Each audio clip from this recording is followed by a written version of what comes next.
No, this is the hay knife. We call them a hay knife anyway. And this was when you were opening the rick in the winter time. You only opened the bench and you had to cut your hay.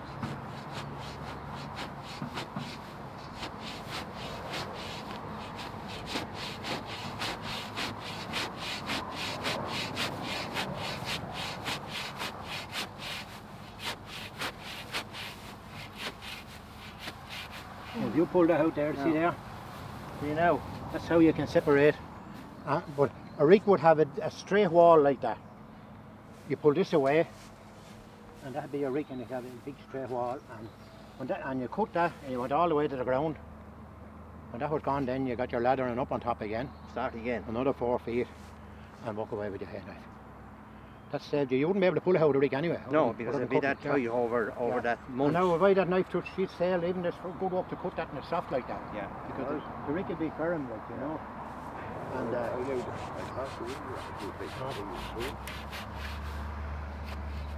so that's the way, yeah.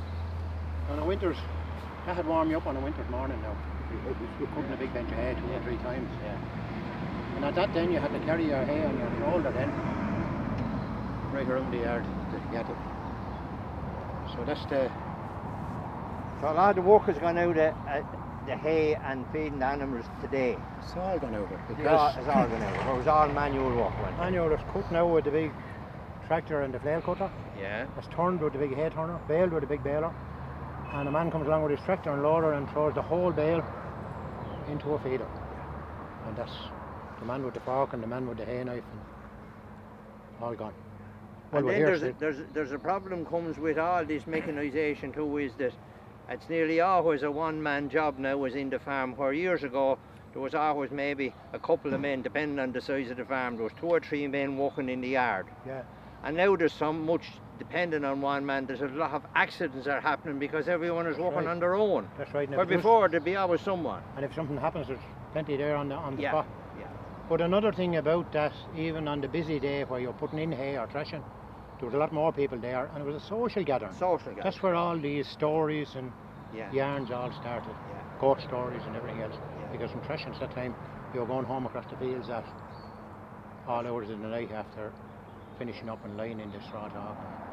But you'll even see now in the Heritage Day when there'll be people hopefully along there, if it's anything like the last few years, when people hear the mill starting up, even although they've got plenty of hardship with it, that's right, they'll still congregate around there and they'll be all telling about, do you remember the threshing in Dials or the Egan's or Doran's or Brennan's or whatever it was, and they'll have all stories about what had happened in it. Yeah. Where there's none of that now. It's one man sitting on a combine, one man delivering it. There's no socialisation at all in it. And the same with a lot with hay putting in or thrashings. Some people like, you know, you have to pick the Friday. Yes. Because they wouldn't have to buy any meat. That's right. Yeah. You got the vegetables and the spuds that day. Yeah. Yeah. And that day is gone too. That day is gone as well. Because you can eat it in the middle of the night now, or you can eat it early in the morning, or whenever you like. That's right. Yeah. So that's the. But the sad part is the social end of it. Social end of it. Because that time everybody knew who was related, they knew where everybody lived, and they knew what went on in every man's yard. And it was a big help if a man was sick then. That's right. There was no bother for the neighbours to walk in and take over and carry on. And even the neighbours that you were sort of a little bit mediocre about it, when there was a problem, all the neighbours came. They were all on board then. Everyone came. That's the thing that we always found out, you know. Yeah. And there was nothing. Had you the threshing dances in your area much? They were dying out. They were there. There was not. I even was looking on a loft there yesterday in a man's yard, and I couldn't understand. I often heard about the threshing dances on this loft. On the loft, yeah. Well, they must have been dancing that way. Yes. Yeah. You could stand up in the middle of it. Yeah. But out at the side you couldn't. Yeah. Or either that or they were small people. I don't know which way. Yeah.